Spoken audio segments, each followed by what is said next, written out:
The Fujicast is an independent Loading Zone production. Happy New Year, Kev. Happy New Year, Neil. What you didn't hear just now is it's taken us 3 or 4 attempts to say Happy New Year.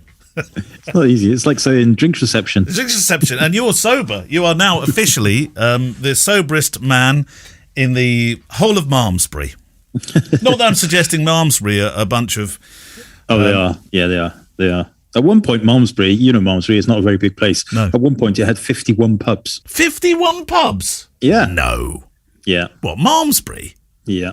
How many is it? Well, it's got a fair few now still, hasn't it? But certainly not 51. Not 51. 1, 2, 3, 4, 5. Yeah, 5 now. Oh, well, that's a fair few less then. It's only 5. It's a lot less. 51 pubs in Malmesbury. Yeah, almost every house you go by has got a little plaque outside that says, this used to be the Feathers. So on New Year's Eve, the night before everything went sober in your life, did you have a big party or anything? Did you that was it, Gemma? Clear out the cupboard. There'll be nothing left till tomorrow. I stayed up after everybody went to bed and basically emptied the house of alcohol. Did you? Well, yeah. Not down your gullet. I hope down the drain. No. I got rid of it all in the proper fashion. Yeah. Down my neck, ready for it to not be there in the morning. Oh God! We had the world's biggest firework display known to anybody that's amateur that can't actually afford or is not supposed to have something too explosive. Next door neighbours always do everything in style, and they. I can't remember whether it was me hiding under the dog or the dog hiding under me. It was. I was going to say, how did Barney get on with fireworks? He absolutely hated it. Really? Ran off immediately, followed quickly by me, and then everybody else sort of enjoyed it. Although the kids came, it was like a scene from the end of Gravity, Kev, where the module broke up that covers the Earth with thousands of little bits of former space station. The kids came in covered with stuff. God only knows. It took a day to clear the wreckage from our backyard. I haven't seen Gravity, so I don't know what you're on about, but I can imagine it. Yeah. like the apocalypse, the end of the world. It was. It was like, what are you covered in? Next door neighbour's fireworks, Dad. The Fujicast. Honestly, I'm not sure it was legal, but anyway, you're stone cold sober. I'm still clearing the yard up of fireworks displays. What else did you promise to do over? Because your New Year resolutions, there's no vaping now, is there? There's no vaping, no drinking. Have you gone back very strictly vegan as well? Yeah, I'm not eating anything with eyes, so that knocks fish off the list again. Oh, so no fish now? Because you did go back on fish, didn't you? I did go on fish, yeah. So I'm not eating fish anymore. Yeah, but other than that, most things are the same. What about cheese?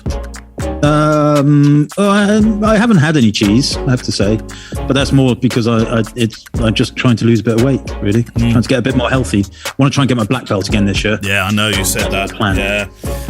Kev, it's like a scene from where you're being reprogrammed, like a scene from Matrix. You've seen Matrix, I take it. I've seen Matrix, right. Yeah. Okay, well, welcome. Here we are in 2022, the first one of the year after our little Christmas and New Year break.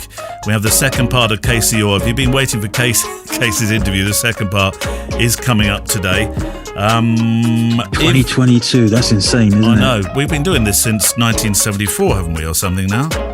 It does seem a long time, doesn't it? I seen something the other day that said, I think it's 1981 is closer to 1939 than it is to 2011. No, 2021. When you start to do the math, that's frightening, isn't it? Awful. Blimey. Okay. Well, questions-wise, it's been okay over the Christmas period, but... I don't have many, Kev. I'm going to be relying upon your Facebook stuff today, really. Well, I put a new group, I put a new thread on today, 20 questions for 2022. Nice new fresh post. We will still dig into the old one if I can find it, because I've unpinned it from the top of the page now, so I don't know where it's gone. Oh, it's disappeared somewhere. But yes, so we do have a new thread, new clean, fresh thread for us to dig into. Okay. Well, we haven't got a book of the week this week. You did have Christmas Prezi books, didn't you? But we haven't got the. But you've not been able to read them yet, or it. Yeah, I do. Well, yeah, you're being polite. I forgot to bring them in. I was trying to cover for you there, Kev. I've got a book myself actually that was sent in. I got a couple of Prezis from those that. I've got one here. Hold on, you've got this one already, but it was mainly because you never ever gave me the book that in the end I had to buy the thing, which I was very pleased to do. But I've actually bought Dennis Skyham's Hey Look at This, and I love it. Yes, that is good. That's the one with the bright pink cover, isn't it? It is, yeah. All signed. Yeah, very good. To Neil, the voice of photography. So yeah, I've got the book, and we do this on the show. We did, didn't we? So we've done this one, so we can't really do this again. But it's absolutely brilliant. Dennis is a very, very skilled photographer, isn't he? Indeed. Amazing eye. Right, questions then. Do you want to go first? Yes. Okay. So from the very new, fresh, sparkly, new Facebook thread, Sasha Alexander starts with Kev Neil. Do either of you have a must-get shot at a wedding, either because it's something personal to each of you, or it's what you deem a must-have shot for the bride and groom? It all goes back to the Hugathon for me. Oh no, actually no. One must-have shot that you must get at every wedding. Do you have any? I suppose the must-have. I mean, I would like a must-have one to be that very first glimpse that the groom or bride has of their bride or groom when they look back down the aisle. That would be the must-have for me. But you can't always achieve that because, for example, I worked with a vicar that I regularly work with that sort of positions me almost outside the door. So, and it's almost halfway down the aisle by the font. Is that what you're on about? Yeah. Do you know the one? You worked there recently as well. I think I've been working there more often than you more recently. So, yeah, I'm the one who's got the residency, but you're there. You're there more than me. But you know the one I'm talking about. I mean, he's a very, very, very lovely chap. Yeah. But he does have this sort of, it's almost like he's scared of cameras. He positions you as far away as you possibly can. And you think, why don't you just let me go down there and I could tell the story far better than just being thrown to the back of the church. It is tight down the front of that church, though, isn't it? I think for me, it's the kiss, the first kiss. That's the one. I don't think I've ever not got that. Some of them have not been particularly brilliant because of circumstances, positions, and various other things. But I'd say that's the one that I'm preparing myself for the most during the day or during the morning, ready for the ceremony. That's it. Other than that, no. What about the hugs and stuff? Yeah, I mean, of course, but there's not kind of must-haves are as documentary photographers there isn't any must-haves. It's I would hate, I'm not saying it's wrong or anything, but I would hate to be one of those photographers that has a long list of shots given to them by the bride and groom, shoes, bracelets, all of that kind of stuff. Some people do it and do it very well and love it, and kudos to them. But yeah, I couldn't go to a wedding with a list of shots. I just couldn't. It just would not work for me. I just couldn't do it. Have you ever been given a load of photographs of people? Well, they've said, please can you make sure you get these main characters? Not photographs, but occasionally I've had lists of names. No, and of course, I then go back and say... This is almost like an identikit thing where you think, right, okay, that one's got a grey moustache, that one's got a beard on the back of his head. All that, have you never been... It was like Cluedo. No, it does. It is a little bit like that. I try to avoid that. So I avoid the lists if I can as well, because then you're just trying to do a tick list. Yeah, no, I don't. That just doesn't happen. I don't really get the list of names anymore either. I mean, I used to perhaps a long time ago, but I must-have shots are all in my own. They're my own must-have shots, not the ones that the bride and groom tells me they must have. Although obviously I want to get the ones that they want. Yeah. Mark Dell, BBF stands for back button focus. Happy New Year. I listened to the podcast and Kev mentioned about the back button focusing. Mark, because he had a question about this, didn't he? I tried it on the VI own, and to be honest, I can't seem to notice a real difference. It's a very quick focusing camera compared to the older X100s. I can't really work out the difference. Perhaps it's your work, Kev, that suits you better at weddings.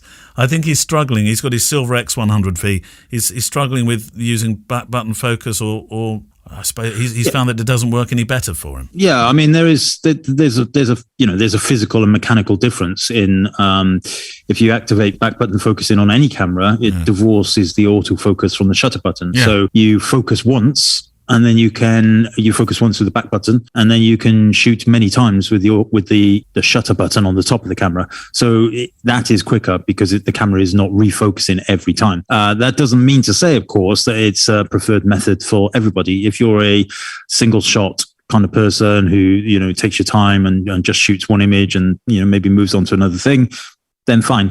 The other benefit, of course, of back button focusing is that it's easier. I think it's easier anyway to separate out the exposure and the focus points. So you can mark your exposure from somewhere other than the point of focus, which is critical when you're working in black and white, I think. What's the shortcut for reformatting your card with an X100V, Kev? Oh my word! I remember this. I put it on my blog post, and it was one of my biggest hitting blog posts. It was because the buttons are slightly obviously different to the XT, which was. I don't know if there is a shortcut on the X100V. Well, there must be, surely. No, I'm not sure there is. I always have to go through the menu, and I'm thinking I must remember to ask Kev, and I haven't found it. You know what I'm like for looking through any books. I'm not sure. I remember. I think on the older X100X cameras, it was blimey! I think hold the disc back.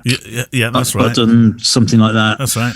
It wasn't. It didn't format the camera, format the card for you. It would just take you to the menu quicker, you know. So, but you don't need to be worried. You don't need to quickly format your card, though. The last thing, I actually said that in the blog post I posted. You know, if you find yourself in the situation where you need to format cards quickly, then, you know, there's something slightly askew, because you definitely don't want to be formatting cards quickly. You need to think, do I need to format this card?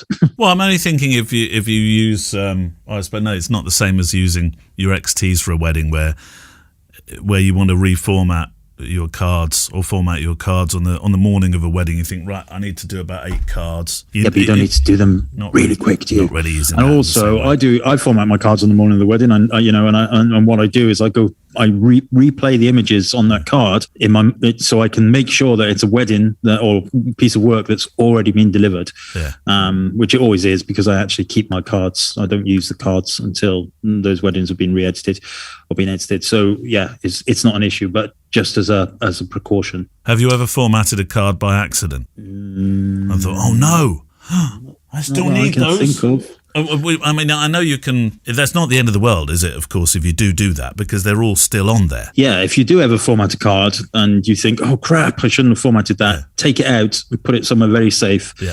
Do not use it. Take it home. Get a recovery piece of software. Yeah. And you should be fine. So it's not. Yeah. Never fear, but just don't put it back in the camera. Whatever you do. And what was that thing that was always said about deleting files on the move? Never, ever, ever, never, never, ever. Who was it that said this? Delete files on your camera as you're going along, because it can corrupt the card. It can indeed. Yeah. Very, very extremely unlikely for that to happen, but more likely to happen that you delete something that you think, oh, I shouldn't have deleted that. Yeah. Well, like the first kiss. The first kiss, yeah. It's gone. The first kiss. It's my never ever miss image. Right, Kev, yours. Wade Brown says, hi guys, brand new to the podcast. Just listening back to a few episodes. Loved the 2 interviews with Polly Russin. Speaking of street photography, do you have any tips to get started in terms of what to shoot, perhaps in the form of specific scenarios to look for to practice street shooting? Any advice would be much appreciated. Street shooting or street portrait making? Street photography, I would say, yeah, rather than portraits. Yeah.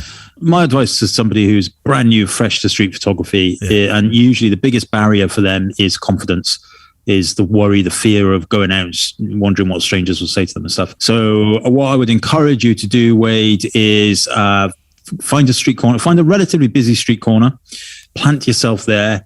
Do not move. Stay there for an hour or 2 hours and just take pictures of things that interest you in the beginning. It doesn't have to be art. It doesn't have to be something you're going to publish. Just stuff that you find interesting. And after an hour or so, you'll start to feel your feet. You'll start, if it's really cold, you'll probably stop feeling your feet.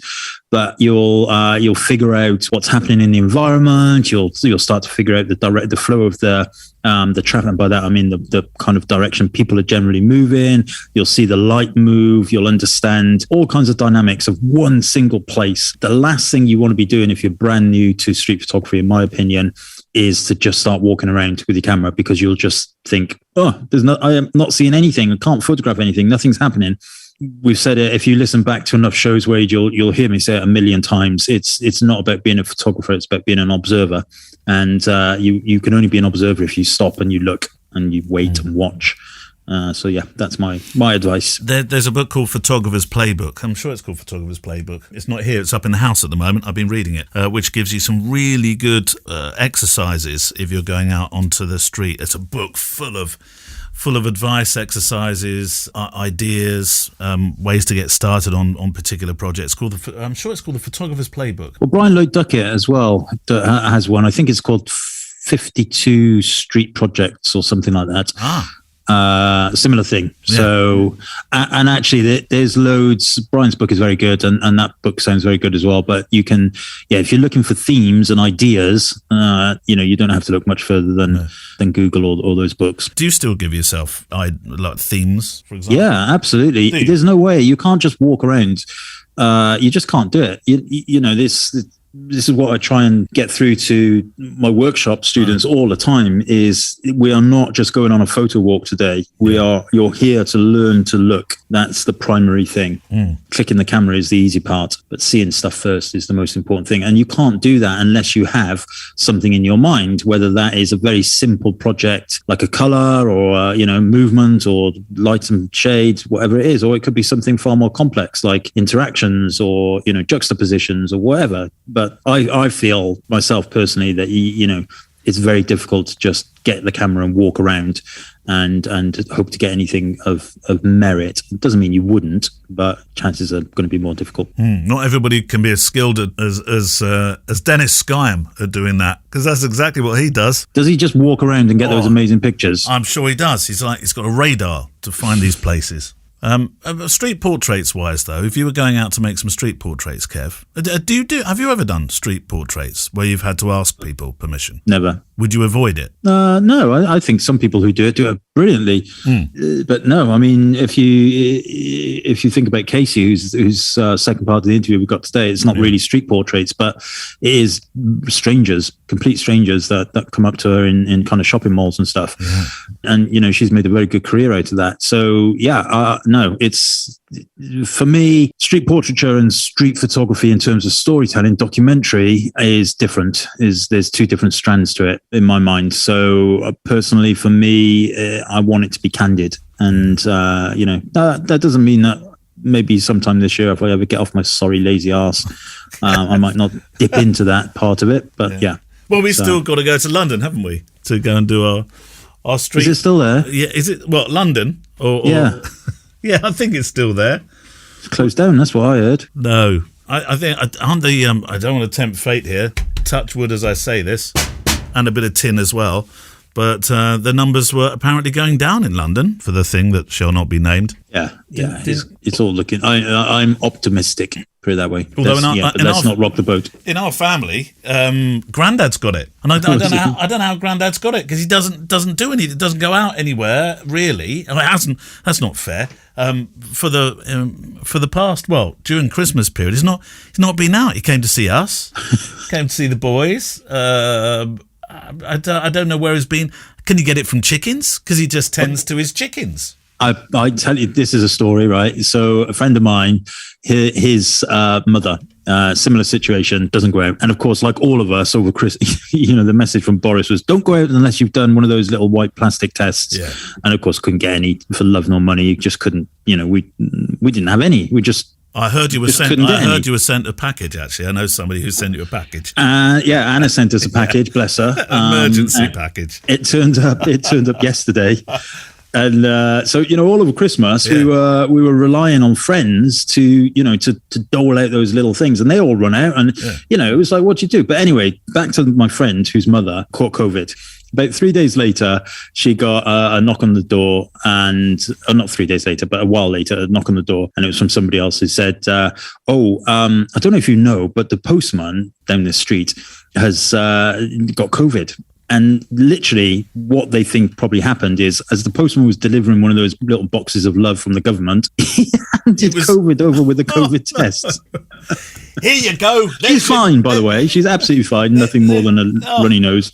But because the postman and the delivery people around here, they don't wear masks when they knock on the door. Well, it's their hands, isn't it? That's it. And it may not have been him. Might have been in the sorting factory or whatever. You just don't know, because they come in those little plastic, those cardboard boxes, don't they? They're not wrapped up or anything. But I thought there was the irony of that. But yeah, we couldn't get any, and I'd ordered because we've got a family of 4, and for some bizarre reason they come in packs of 7. And I appreciate that there's 7 days in a week, and they want you to test every day. Yeah. But if you've got 4 people in your family, that's 7, 40, it's 28 you need, right, to do one a day. And of course, that's greedy and overkill. But 7 seems like a really weird number, bearing in mind that 75% of the households in the UK are a family of 4. Yes. So why not have a pack of 4 or a pack of 8? It's like somebody, when they planned this, went, how can we make this as difficult and awkward for people as absolutely possible? And let's make it even better. Put it in these boxes, these cardboard boxes that probably won't get recycled, but are really good at holding onto viruses. Let's do that. And we'll just send them 7. See, and then around Christmas time, we'll tell everybody that they can't even go to the loo without testing themselves, but then not give them any. It'll be really funny. I'm not sure it's been proved, Kev, that you can get it easily off a box, by the way. Those little slippery cardboard boxes. No, Kev, no. If it's on the guy's hand, it's going to be on there, isn't it? Yeah, but he's got to sneeze on his hand, put it all over the box. Then you've got to really handle that. No, I'm telling you, that's it. And it's the same bloke who decided to put it in those boxes and decided on 7 was the magic number. Right. Okay. Well, if all else fails, Kev, you can just go down the chemist and say, I can't find any of those testing kits. Can you give me a pregnancy one instead? I'll try that one. I'll see if that the chemist didn't have any. With the chemist here, they had a big sign outside saying, "Don't even think." Really? I said, "Don't even think about it." But I think they're in more plentiful supply now, Kev. So in fairness, it was Christmas, wasn't it? And so obviously the post. You say it like were on holiday, and you say it like people are having them for presents. It's Christmas and all. I'd have loved some for Christmas. Here you go, darling. This is for you. It's a 4 pack. No, can't get a 4 pack. 7 pack. No, I meant 4 of them. 4 times 7. I tell you what did cause some trouble before Christmas when we talked about left and right eye shooting. You mentioned Anna. She was first in there. A New Year comment instead of a question for the show. I am a left eye shooter, and I can confirm for this reason alone, left eye shooting is entirely normal. I've never kicked a football in my life, which is also normal. I wear my watch on my right hand, again, normal. I change chords on the guitar with my left hand, normal. Politics is on the left, right, and normal, so to speak. Oh, men to the left because women are always right, correct and normal. Hope this helps to clear things up for you both. So there we go. And it wasn't only Anna, it was Bill Hartley as well. Just listen to the last podcast of the year, looking forward to 2022. I'm still not sure how you guys managed to keep the quality going, but you do, and hopefully you will. Thanks, Bill.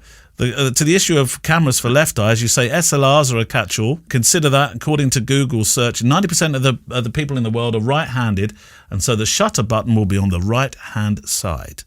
Yeah. I suspect that because of this, and maybe to prevent photographers poking themselves in the eye, the rangefinder was made with the eyepiece away from the shutter button. So to build a left eye camera for the shutter button, the shutter button would need to be moved as well. And I suspect the production changes couldn't be justified. He's right, isn't he? Yeah, that makes sense. Yeah. But I'm not sure that was the reason why they put it there, to be totally honest with you. Oh, really? I think it's more to do with the mechanics of the camera and the lens. Because of the size, they try and, it's going to be in that little corner bit. But yes, I mean, it may have been a factor. But so it's nothing. He's dead right. He's nothing to do right. with the weirdos amongst us of having the wrong eye. It wouldn't be. Could you imagine a camera with the viewfinder on the right hand side under the shutter button? Yeah, that would be. It would just be unbalanced, wouldn't it? It just wouldn't. Yeah. It just wouldn't. Yeah, it would feel very peculiar. It wouldn't work. Even if you were left-eyed, your hand would be in the way of your right eye. Aye. Yeah, if you had a camera with a viewfinder on the right-hand side, and you keep your right eye open to shoot, as you probably would if you're using a rangefinder, all you'll see is your hand because it's above the shutter button. Do you want me to draw you a picture? And just send it down the line. A bit like the way Grandad obviously caught COVID. It just came down the line, obviously, while he was watching cricket. I reckon it come from the postman. He actually is, I know we shouldn't make light of this at all, and we're not, but in the British tradition of dark sense of humour, he mentioned that he was okay because he's going to be left alone now to watch cricket, and he can't be talked into going into town to do jobs or anything. Good God, I bet you wish he hadn't sat down to watch that. What, cricket? Oh yeah, well, yeah.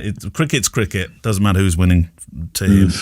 Right. I think we've got one more. We got a chance to do one more question from Facebook. Dan O'Reilly. Hi, guys. This is going to be an amateur question. There's no such thing, Dan. But could you explain what the exposure compensation dial does? I never use it, but does it change the exposure in post primitively? Is that a real word? No. Primitively? Or does it change settings? I think if I understood it, then I would be able to start using it effectively. Is Kev drunk? Definitely says preemptively. Preemptively, do you mean? Preemptively. Yeah. There's a missing P. Preemptively. Yes. Okay. Okay. Say drinks reception, Kev. Go on. Drinks reception. Oh, you can do it. Oh, it's predictive text, isn't it? Predictive text is a right hand. Productive texting. It kind of goes back a little bit to the question from Mark about back button focusing and what I said about exposure. Yes, if you're using exposure compensation, you're effectively brightening or darkening the whole frame, the whole scene. Yeah. Whereas if you use exposure itself, then, or metering, I should say, in the camera, you can base your exposure off a specific point in the frame. It does the same thing. It's still changing the 3 exposure values. Yeah. But you're pinpointing where you want that exposure based rather than just brightening or darkening the whole frame. If you're using spot, you're probably not likely to use exposure compensation in quite the same way, of course. I mean, correct. I use evaluative. So for me, that's looking at the overall, the whole picture. So I find myself having to ride that exposure compensation quite a lot, quite often. Yeah, exactly. So if you imagine some of those kind of street photos that have been particularly popular over the last few years, shadows. I love them. The shots of people walking from shadow into highlight. Yes. So they will have they meter for the highlight, and they will either dial that exposure in manually. Or they'll use spot metering to lock that in, probably, rather than use exposure compensation, because exposure compensation, based on an overall exposure, is just going to either brighten or darken the whole thing, rather than pinpoint an actual exposure reading. We've made this way more complicated than it should be. I think you've done well, Kev. You said it's. I always think you say it just right. Drinks reception. Okay, right. I did the wedding before Christmas, and one of the guests came up to me. It said drinks reception. He just came up to me and said, "Look, I don't care, just say it." And I said, "What?" He said, "Just say drinks reception." Oh, really? I said, "Oh, do you listen to the podcast?" He said, "Yeah, I love it. Just say drinks reception." And all his mates were chuckling behind him. Oh, no, not all the mates join in as well. Yeah, it was fun. It was fun. So, second part of Caseyord. Tell us a bit about Caseyord then before we press the play button. Well, of course, we had the first part, what feels like about 11 years ago now, but it was just before Christmas. So Casey, wonderful American photographer who now lives in Leeds, I think, certainly in Yorkshire, who has this project called The Saturday Girl, which is, it's just brilliant. It was a lovely interview, and I've really, really enjoyed looking at her Instagram feed, actually, subsequently. So then, part 2, Caseyord.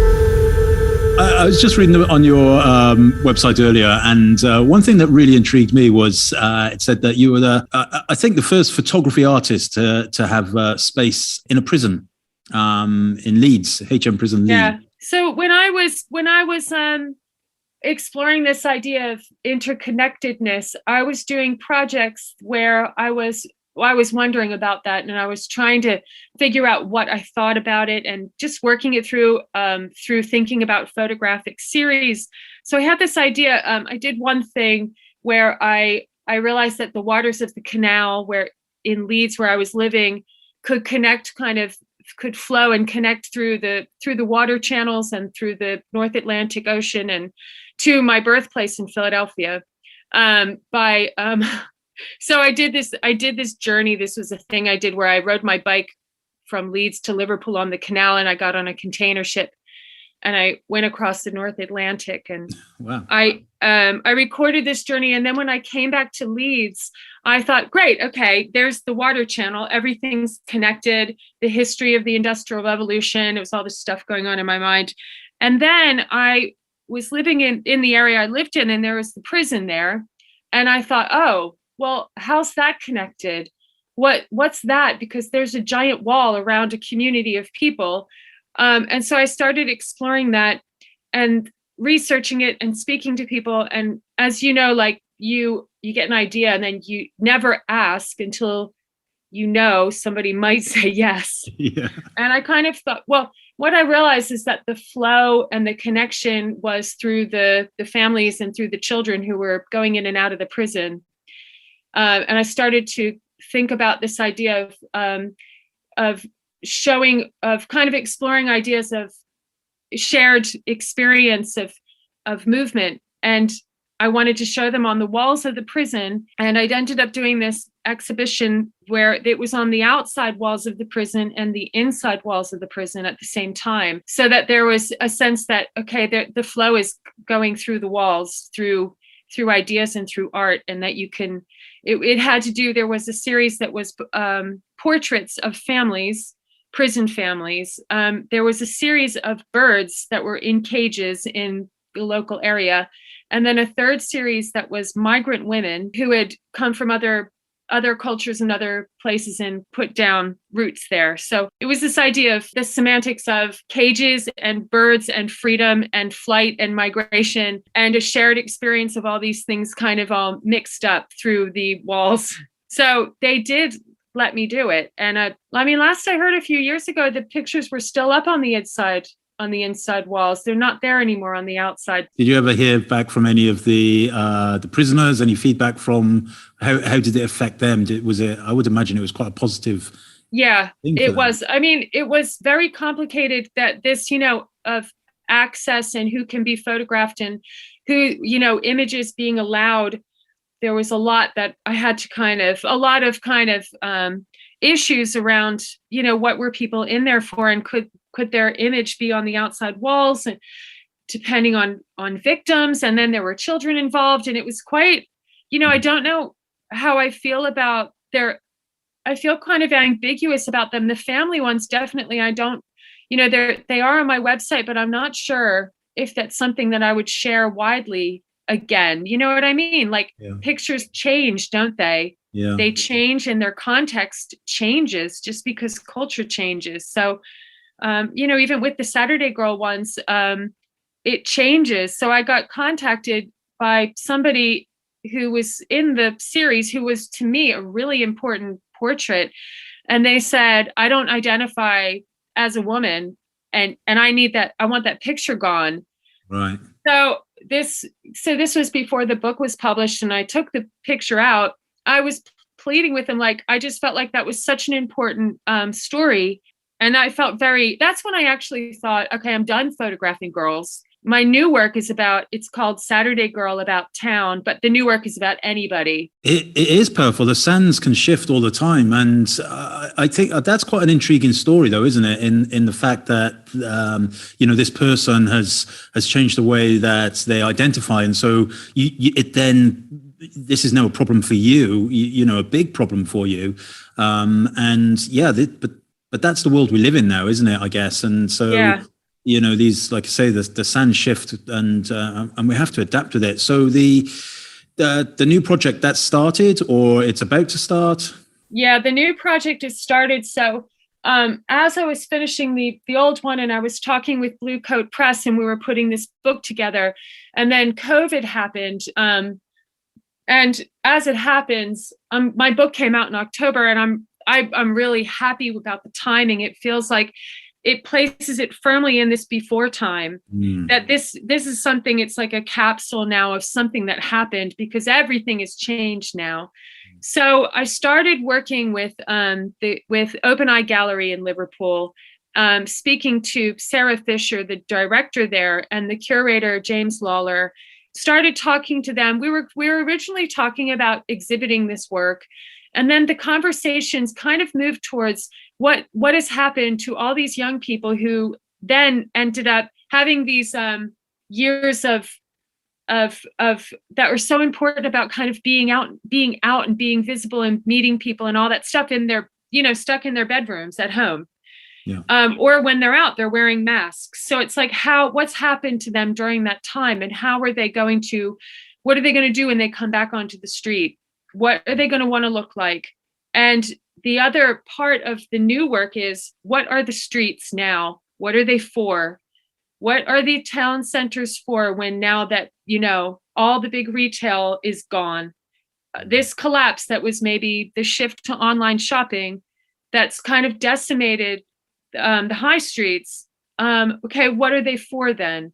And so that, together with what are these individuals going to have done in these, what are they going to do when they come back onto the street? And so in the new series, I use the word folks a lot. Like it's called Saturday Girl About Town, but it's very much not about identifying as a female. I just kind of talk about the fashionable folks. Yeah. And it seems to be working so far.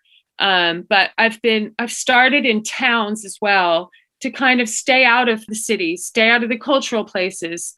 And I've got like the color, I very much want these vibrant colors, but the new series is all about, it's all material and it's all different kind of textures. And you can see around the backdrop, so you can see bits of the street, or sometimes we'll be in an empty shop. And now the empty shop comes into the story because it is about these places becoming empty and that being a part of, what is going on the street. And it's just great. So the other thing about during COVID is I just thought, I don't want to drop into places anymore and just kind of go in and do my thing and leave.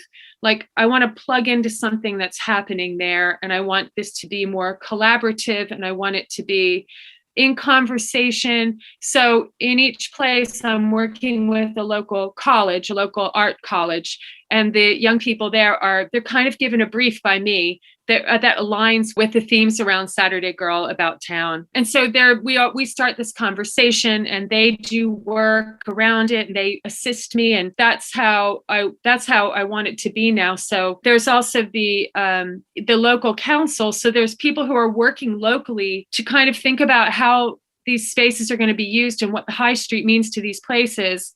And so I want my project to be plugged into these things and to be a conversation, a connected conversation. So I think the interconnectedness idea has gone into, the practice and how I want to work now, and not just be this kind of lone vision of me. What do I think? So it wants to be in connection, and I want to do this thing, and then I want to leave, I want to leave something and take something away, and not just kind of not just have like an authorship of imagery. Well, I think that's great that you're involved in the art colleges, and it must be exciting for the people who turn up to assist you. And I was enjoying going through your blog actually a few days ago and seeing some of the behind the scenes clips and everything, and it's fascinating to watch, because often we consume photography in its final output.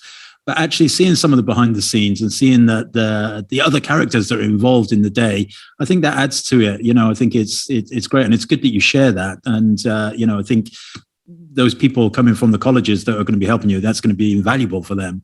Yeah, I wonder if that's something too about kind of, seeing what you do, wanting to show that behind the scenes stuff. So kind of realizing that that's part of my performance, and that is interesting, and that's all part of it. But also it's really useful, isn't it? Like I remember I always wanted to see like how does that done, and what's going on there, and how does that person do that work? And yeah, absolutely. I mean, that's YouTube, isn't it? YouTube is all about finding out how people do things, but there's more.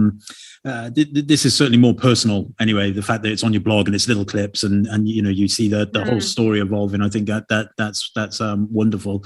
So on that point, the technicalities of things, it would be remiss of me not to ask, what do you shoot with? How do you shoot? What's your kind of gear setup, if you like, right now? So I've got these battery operated lights. I've got 2 strobes that I use, and a kind of basic setup. I've got a softbox, and I've got a brolly that I shoot through. I had this battery kit because I thought, oh great, we're going to drag it onto the street. But as it happens, I love the natural light. I wanted to get away from the studio light, but I just need it in these spaces. So I've got this, evenly lit system, hopefully. And sometimes I just kind of use natural light when I can. But I've got a Fuji GFX. I've got the new 80mm lens. Honestly, I just love it so much. I just cannot believe. And that's just what I want. I just want that right now. I don't know if you have other options, but I just can't have any other options or else I get confused. So keep it simple. That's it. I think that I've always shot medium format. I shot large format for a while.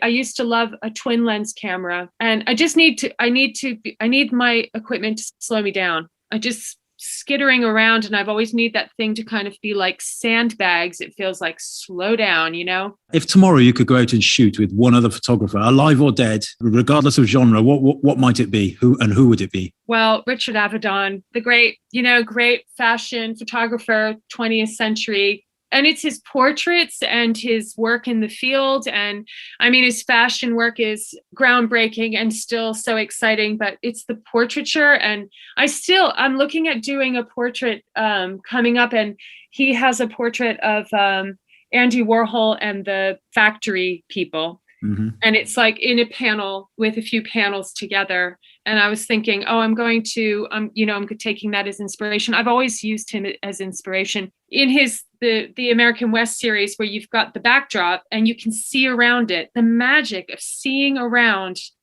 the backdrop has never left me. Yeah. He's him. I'll go and do a shoot with Richard Avedon, thank you. Yeah, well, so that's tomorrow sorted. Excellent. It's interesting you said that, because I'm looking right at your blog right now, and there's the one titled "Calling All Red Cars." And there's that picture, wonderful picture, where you can see the backdrop, the red and blue. You've got the subject, and you've got the binoculars, on the seaside and everything. But you can see way beyond that. You can see way beyond the background, the backdrop, I should say. It's great. You can see the clutter behind it and all of that kind of stuff. Yeah.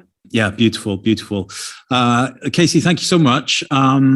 Where can people find you, the books and the website and all of that stuff? Well, on Instagram, Caseyord Photo and Saturday Girl Photo. And then on my website, caseyord.com, and my blog, which I'm, trying to just kind of spend time really processing this stuff through writing about the experience, which, I love having time to do that as well. Yeah. So that's where I'm at right now. The writing part of things, is that part of the connectivity? Do you think that all goes together and fits together as a story? Yeah, I do. I think it's a part of my practice. That slows me down as well, to write about it and to think about what it meant in the moment. And I do that through the writing. And I need that too, to kind of slow the processes down and really think about what it meant. I think everything's changing so much too, so that when I was working in September, when I'm working now, I just did a shoot last Saturday. Everything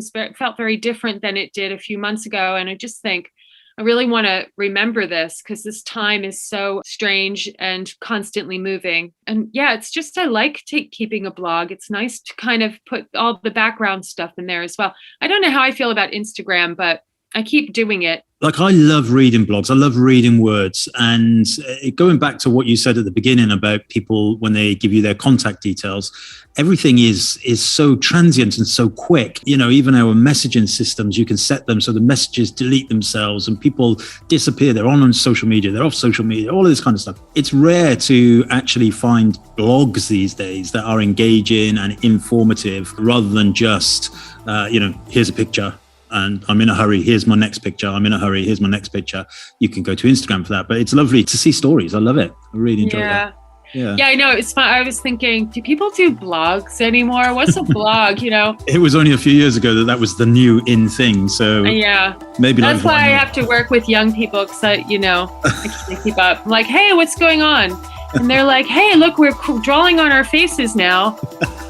And it's like, cool. Yeah. I do see a lot of that. Quite interesting. Thanks to Caseyord. Of course, as always, we'll link to her work on the show page, which you can find at fujicast.co.uk. If you want more Mullins, then you'll find he has a country habit every Thursday on incapablestaircase.com, 3:30 p.m. UK time. Country boyo, aka Mullins of the Kev variety, takes to the airways for 1 hour of country music. And then I have my own podcast on Fridays called Photography Daily. It's a photo walk show where I take your mails out on of a far less technical nature. These are more about you and what projects you're working on, what difference photography makes to your life. And as one of my two guests will share, that includes a very personal take on a project made in these times that we live, driven by a protest in America, where protesters called to sacrifice the weak, i.e. those who are most at danger from having COVID, so the rest of the country could get back to life. It was a message in the crowd that prompted Madison Thorne to photograph those at risk in the most extraordinary project called High Risk Humans. And I'll be talking to a name you'll be familiar with here, the talented Dennis Skyam as well. Photography Daily is a photo walk show, just you, just me, our cameras and the mailbag, and it's available wherever you get your podcasts.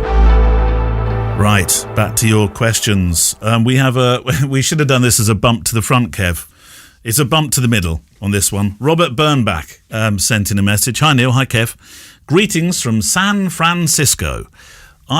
You've been to San Francisco a lot, haven't you? Yeah, loads. I love it there. Well, say loads, 4 times. I really, really want to go to San Francisco, and I'm going to do the obvious cliche thing and go straight to the prison, straight to Alcatraz. I really want to. And you've photographed there 3 or 4 times, haven't you? Well, I haven't photographed there, but I've been there. Yeah. I mean, I might have had a camera with me, but I didn't go there to photograph. Yeah, no, I love it. I love Alcatraz. Oh, yeah, because you'd have visited there before. You were. It's a few years ago now, isn't it? I mean, you'd probably look at the place in an entirely different way now, wouldn't you? First time I went, I was 22. What? I was 20 because I wasn't allowed to drive. Were you ever 20? 100 years ago. Yeah, no, I love it. Yeah, and there's a pub there called Mullins. It's called Mullins's Pub, and it's got a Welsh flag hanging from it. Well, you can't be going in there now. Yeah, they wouldn't want you in there. The coffee shop next door is where you can go now. Because I'm going to the pub tonight with the boys. I know you are. Yeah. Have you figured out what you're gonna when you go into the bar now? What you're gonna substitute the old poison for the new poison? What's the new poison gonna be? Well, there's plenty of non-alcoholic drinks or lime and soda, orange juice. Yeah, I really listen. I'm the most miserable person at the best of times, so it's not going to make any difference whatsoever.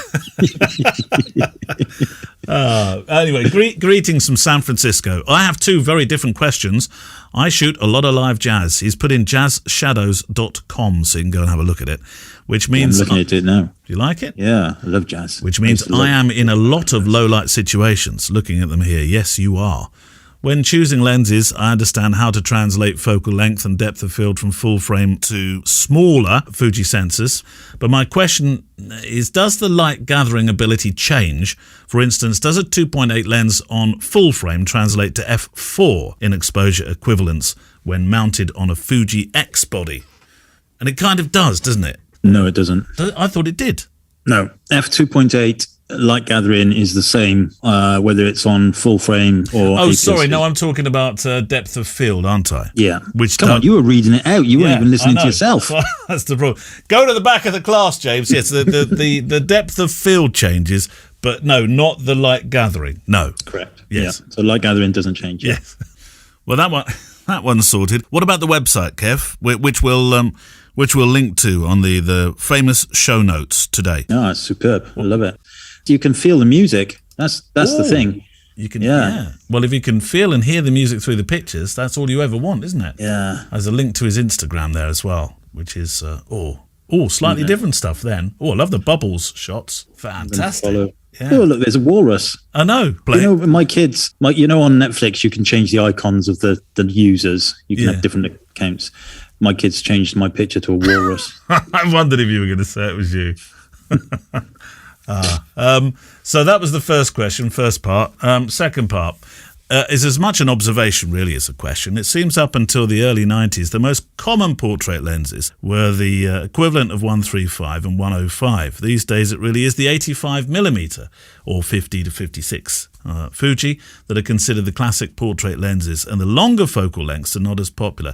Is it a stylistic change, one driven by lens manufacturers? Do you think? Any thoughts on this? So it's gone from sort of 135 to 85. I mean, everybody talks about, okay, we're talking full frame language here for a second. I know you don't like that, but people do talk about 35 and 85, don't they? Perhaps 50 in between. That seems to be this sort of staple diet of when when you, well, certainly within the wedding photography. Yeah, I think like studio work, I don't know whether it's still the norm. 135, 105, that equivalent, certainly was very popular. And yeah, I mean, I had that 135 on my Canon system. Yeah. And it was great. I used to use it for sports. The depth of field, the bokeh was lovely on it. Yeah. But yeah, I mean, I don't really know. I mean, if I am ever doing any portraits, I basically pick the lens that I think that I need in terms of the space I've got, and you know, whether I would need bokeh or whether I don't, and all of that stuff. So yeah, I'm not sure if it's a fashion change, but maybe it is. I bought that 135. I had that 135. I must have bought it, sold it, bought it, sold it. I think it was a buy and sell three times over going on with that. It was a lens that I thought I had to have, and everybody was saying how great it was, probably including yourself. And I never. It wasn't a focal length I could really grasp. It was great for rugby. Was it? You had to wait for you had to position yourself quite well and wait for them to get reasonably close. Yeah. You could get some really good shots. What do you make, by the way, of this thing that the Welsh rugby clubs saying they want to come and play in England? No, the internationals, the Six Nations. Oh, it's going to be the Six. Oh, it's not across the board then. Oh, it's insane. It's stupid. It absolutely ridiculous. So, because currently, I think it'll change, but currently you can't have stadium events in Wales. Yeah. But 70,000 people could go, technically, they could go to Morton in the Marsh, which is 1 inch over the border, and all 70,000 of those could go into a pub and then step 2 inches back into Wales, and that's fine. Yeah. So, yeah, it's a load of nonsense. Yeah, I was going to say something else. I'm rescuing you. Oh, on that note, by the way, hello from Germany, dear Fujicasters. This is from Andreas Noah. In one of your last shows, you mentioned the politician whose name starts with B, and that he once ran over a guy on a rugby pitch. I just mentioned this now because we're talking about rugby. We're talking about Boris, of course, aren't we? Maybe there was. He combed his hair. Did you see he combed his hair? Sorry, yeah, but it still doesn't look right. Maybe there were several occasions. The one I know of was during football, not rugby. It was 2007 charity fundraiser. Manchester City got when they were celebrating 125 years. Yeah, no, that was definitely Boris, wasn't it? In rugby, it wasn't football. Boris, I remember the rugby incident, but yeah, I would not be at all surprised if he's made a similar blunder in a football match. Oh God! But you're right. He has done something with his hair, but it still looks like he's dragged through a hedge backwards, as my grandmother would have said. Anyway, your question, Facebook. Don Whelan. First, I'd like to say I love the show and I appreciate the work you guys put into it. Thank you very much. I see prices on the X Pro 1 up over $600 here in the US. People are saying that the X Trans 1 sensor is amazing, having great color and more of a film look to the files.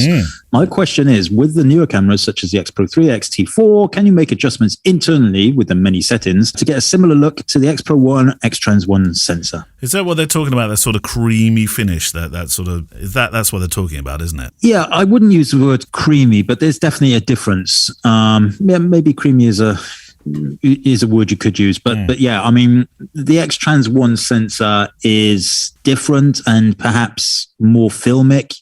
Yeah, maybe. I don't think you will be able to change any of the settings in the, shadows, highlights, film sims, all that kind of stuff in the modern cameras to replicate exactly the same from an X Trans 1 sensor.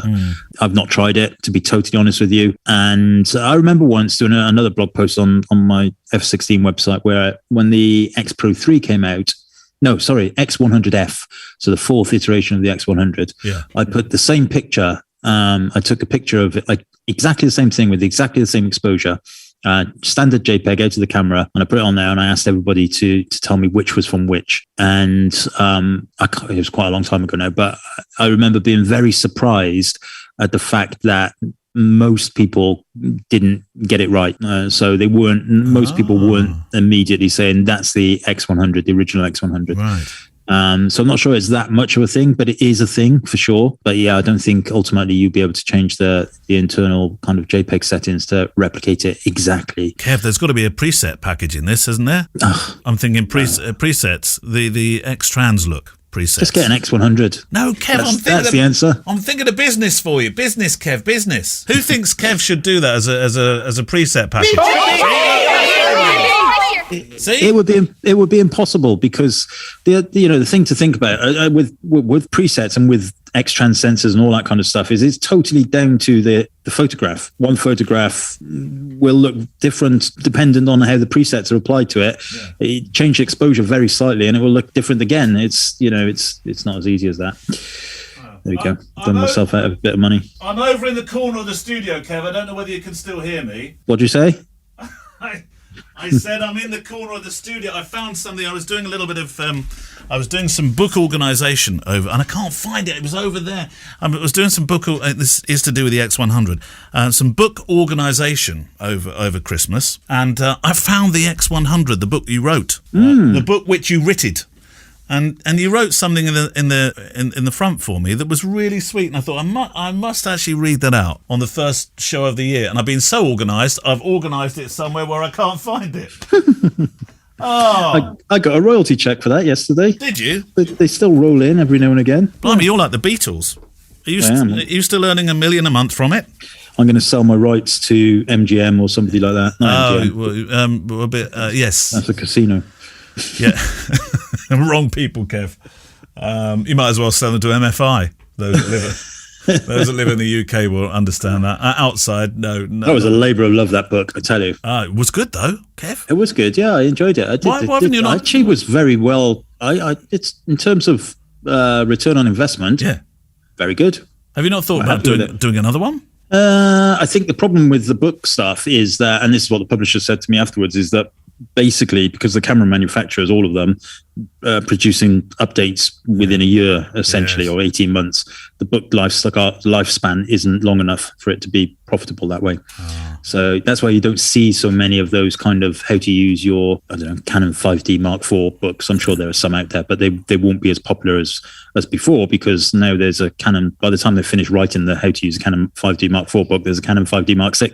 And also, actually, in the ensuing years, you just go onto YouTube now and find a plethora of movies doing that, I suppose, wouldn't you? Yeah, true. I had about 6 months ago, I had a big check from that, royalties from that. Wow. I would say big. It was about $1,500, which was brilliant. Wow. Oh, I thought you meant 20 centimeters by 15 or something. No, or one of those big presentation ones that they show on telly, like a 5-foot check. And what had happened? Yeah, what had happened is a university, all right, in America had bought 800 copies of it or something for their students. So that's where the royalty came from. 800 copies? Well, I don't know if it's 800, but however much the equation worked out at. Yeah. But yeah, a bulk load of it. Because I was very surprised when that check, I kind of spoke to the publishers like, are you sure about this? And I went, yeah. They're still throwing them out at full price then, Kev. I always think it must be really disheartening if you are an author and you go in and you find the bargain bin in WH Smith has got your book for 85p. Well, there was a fella on eBay selling my presets the other day. What? Well, what was he charging for them? Oh, a lot less than I charge for them, put it that way. Right, everybody totally illegal, of course. Yeah. Did you drop him a mail and say, hello? Well, I sent a message to eBay, actually, not him, and the listing was withdrawn. But yes. Oh, naughty. Right. Is it your question or mine? It's yours. Definitely yours. Yes, yours. I'll do it, yeah. Hi, Kev. Daniel Parks. Hi, Kev. Hi, Neil. I'm hoping to set up my first website in the next few weeks on Squarespace. I'm totally new to it all, so I'm trying to research as much as I can before I start. One of the tutorials I watched recently said that it's an absolute must to have a blog on a website. Is this true? ? There's a lot more to this question. How crucial is a blog? Is it for SEO reasons so that anti-Google can pick up the keywords anti-Google and phrases? By the way, type into Google now. Do this while I'm reading the rest of it out. Yeah. Type into Google ASKEW, ASKEW. ASKEW. Right. Yeah. Or is it just for reader engagement?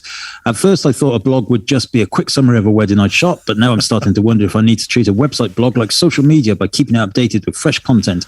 It wouldn't particularly come natural to me to develop this online personality where I suddenly talk regularly about anything and everything just to keep Google happy. Can a website be successful just by hoping that traffic finds in a conventional search?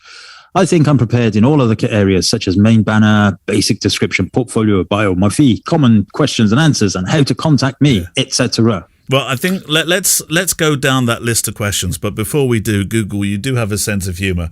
I just looked up ASKEW, and the page is ASKEW when you call it. I looked at it first of all, and sort of my head went left slightly. I thought, no, it definitely is ASKEW. That is fantastic, Google. A sense of humour. I will drink to that. Obviously, just orange juice. Yeah, or coffee. I've got coffee now. Yeah. And actually, because we are recording, well, I've done my radio show this afternoon as well, so I would normally... You'd normally be drunk by now. Yeah. Right. Yes. So, well, let's summarize this. Yes, you do need a blog. I think it's still crucial. Personally, yes, it's partly for SEO reasons, because Google still likes to see regular, fresh content. But also, don't be remiss to think that brides and grooms don't want to see previous weddings and work and all of that kind of stuff. A lot of them will be using blog posts as research for themselves. They might stumble across a wedding that you photographed because of in a venue or whatever. They may never have even thought about looking at your website, but then suddenly they've searched for a venue and boom, there they are on your website, and they love all your pictures. It doesn't have to be like a daily thing. It doesn't have to be that personal, really. I typically formalize mine, but yeah, I do think ultimately it's important. And you haven't done one, Neil, in months and months and months. No, in fact, my website has not changed for years, and I tell you why, because it's an old WordPress one, and if I change anything, things are going to start breaking with it. So I am still working on my new Squarespace one. I'm actually closer now. You're not struggling for bookings though, so that kind of goes against what I'm saying, really. Well, no, I'm not really struggling for bookings. Touch wood, I'm very lucky in that respect. But really, it is important. And actually, there's stuff I'd like to show on the website. There's some blogs I would like to write, but I just at the moment, if I touch that old website, it's going to fall over like a deck of cards in a force 9 gale. It really is. So that's why I've not touched it. There used to be a magic number of 250 words or something, didn't there, in a blog post? Or have I got that wrong? 300, but yeah, that's not true. So does it matter whether you write 10 now or 250? Yeah, not really. It's all about reach and the other metrics that come into it. But you still want to give it a little bit of textual guts, but. Ultimately, it was so easy to see people who'd used like the Yoast plugins and stuff. Myself also used it, and you could always tell, like, if they could only write 270 words, and the last kind of 30 words were just fillers. Exactly that, and it would always be 300 words exactly. And what about? If you're using Squarespace, there's less opportunity to fill the alt tags and stuff. No, you can still do it. Right. Yeah. Actually, Squarespace over the last 6 months have done a lot of stuff. A lot of updates, and you can do a lot more stuff now. Yeah. But yes, alt tech. But basically, there's nothing you can do in WordPress that you can't do in Squarespace. Put it that way. Things have changed a lot. Do it in a different way. Yeah. The beauty of Squarespace for me is that you can't break it. You can't. You're constricted by its paradigms. It's the heuristics of its own design, which means that you can't break out of those boundaries. But you can get your hands dirty with CSS, and you can even do plugins and things like that now. But they're safe. You can't. The same with the Fujicast website. It's the theme that I used for that just doesn't exist any longer, and it doesn't support latest versions. So I'm reluctant to press the update button on that as well. It would just all fall down in a pack of cards. I'm not sure whether we did this one before Christmas or not. I know I'm quite good at deleting as we go along to make sure that I don't repeat. It could be something that's very similar to something we've done. I'll read it anyway. Will Colin. Hi, Neil. Hi, Kev. The rumoured new higher resolution sensor that's reportedly coming in the new Fujifilm model in this year, 2022. The title of episode 211 of the podcast included the phrase, seeing in the dark with a 50mm f1. So if low light performance is so important for things like shooting weddings in these gloomy church crypts, do you hope that Fujifilm prioritise low light image quality in the new sensor? Or is faster, more accurate autofocus more important? Or could we have both, please? And that's a really interesting point, because that's the fear for many people, is that the bigger the sensor, generically the worse the low light performance will be. If you believe the rumors, of which there are many, and I have no personal knowledge of any of this, I'm purely going by the rumor mills and the rumor sites and stuff. It looks like the XH range of cameras may have 2 different versions. So read into that what you will. Maybe one of them will be a bigger sensor and aimed more at filming, or I don't know, studio, whatever. Maybe one will have a smaller sensor aimed at lower light performance and faster autofocus and all that kind of stuff. So yeah, I mean, there is a trade-off for sure. You can't have one without the other. So, well, as far as I'm aware, unless the boffins are pedaling very hard, I expect, to try and figure all that stuff out. But yeah, it's a slight concern because, often, especially for the consumer range of stuff, people like to look at the megapixel count and think the bigger the megapixels, that must be a better camera. And it's obviously not always the case. No. I think we have a chance, or time rather, for just one more, because on the day of recording this, Kev's just about to disappear for his less boozy night with the Dads of Malmesbury. The nights that used to be the Dads of Malmesbury, yeah, you were in a shocking state usually, weren't you? Wouldn't say shocking. I mean, yes, but occasionally I would have a headache. APB's out on him. So have you seen that, Mullins? Don't let him walk down the high street. I've got a not even Zoom, what they call it, Skype call tomorrow at 7 a.m. with Fujifilm China. Right. Okay. Of course, it's 3 o'clock in their world, 3 o'clock in the afternoon in their world. So I definitely have to be up and about early for that. Well, you will be, and you'll be as fresh as a daisy, Kev. I will. I'll be fresh. I tell you what, though, really interestingly, even though it's only been 6 days, on my Huawei watch and my Huawei phone, it's got the health app, which is really good, integrates really well. And for the last probably 2 years, it's tracked my sleep. Oh. Really, really interesting to me. It is anyway. Everybody else is probably bored to death now. But my sleep pattern over the last 5 days has been greatly improved. Was it immediate or just over the last couple of days? Pretty much, yeah. Pretty much. Because there was no days that I didn't, go to bed late or whatever. So now, of course, if you're not having a beer in the evening, you just go to bed and nothing else to do, is there? Just go to bed early and have a nice night's sleep. Yes, there's television to watch. There's conversations to have. Have you seen that Don't Look Down, or whatever it's called? Oh, I haven't. No. I want. Yeah, that's on my list, Kev. It's really good. Yes, I know. Everybody says that. So don't really do a spoiler. Good. No, I won't. I won't put a spoiler on it, but it's really good.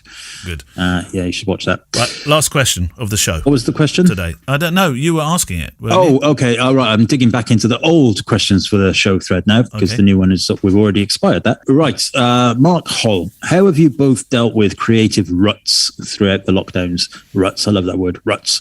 I find it hard a lot of days to pick up my camera and try to make something, since most of the shooting is around the house.